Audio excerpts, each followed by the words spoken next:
എന്താണ്?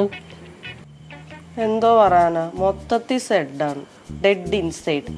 ആകെ ഒരു എംപ്റ്റി ഫീല്, മനസ്സിന് ഒരു സുഖവും ഇല്ല. അതൊക്കെ ഓക്കെ, പക്ഷെ നട്ടപ്പാതിരൊക്കെ നടു റോഡിൽ നിന്ന് ഇരിപ്പുണ്ടല്ലോ, അത് നട്ടപ്രാന്ത് തന്നെ. ഹാ, പെരക്കകത്തായാലെന്ത്, പെരുവഴിയിലായാലെന്ത്, എല്ലാം മുകളിലിരിക്കുന്ന അദ്ദേഹത്തിന്റെ തീരുമാനമല്ലേ. വീട്ടിൽ നിന്ന് അമ്മ പുറത്താക്കി, അതിനാണ്. എന്നാലും എന്താണ് എനിക്ക് ഈ മനസ്സിന് സങ്കടം എന്ന് മനസ്സിലാവുന്നില്ലല്ലോ. അതിന്റെ കാരണം ഞാൻ പറഞ്ഞു തന്നാ മതിയോ? നിനക്കറിയോ? എനിക്ക് എന്താ അറിയാത്തത്? ഞാൻ നിന്റെ മനസ്സല്ലേ. ഞാൻ കുറച്ച് ചോദ്യം ചോദിക്കും, അതിന് ഉത്തരം തരണം. പിടിച്ചോ. ചോദ്യം 1, രാത്രിയിൽ നേരത്തെ ഉറങ്ങാറുണ്ടോ? ചോദ്യം 2, രാവിലെ നേരത്തെ എഴുന്നേക്കാറുണ്ടോ? ഇല്ല. 3, നല്ല ഹെൽത്തി ആഹാരം കഴിക്കാറുണ്ടോ? ഇല്ല. ജങ്ക് ഫുഡ് ഒഴിവാക്കാറുണ്ടോ? ഇല്ല ഇല്ല ഇല്ല.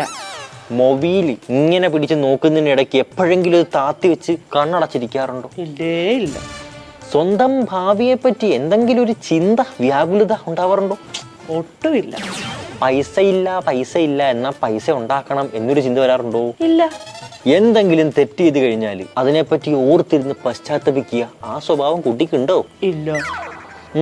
അപ്പൊ ചുരുക്കി പറഞ്ഞ് ഇതെല്ലാം കൊണ്ട് എനിക്കൊരു കാര്യം പിടികിട്ടെന്ന് വെച്ചാല്, കിട്ടിയല്ലേ? അപ്പൊ ഈ ഉത്തരം എല്ലാം വെച്ച് ഞാനൊന്ന് കൂട്ടിക്കിഴിച്ച് ഹരിച്ച് കുണിച്ച് നോക്കുമ്പോ എനിക്ക് പറയാൻ പറ്റുന്നത്, കൊച്ചിന്റെ അസുഖം എന്ന് എനിക്ക് മനസ്സിലാവുന്നില്ല അങ്ങോട്ട്. എന്ത് ജന്മോ ഇത്?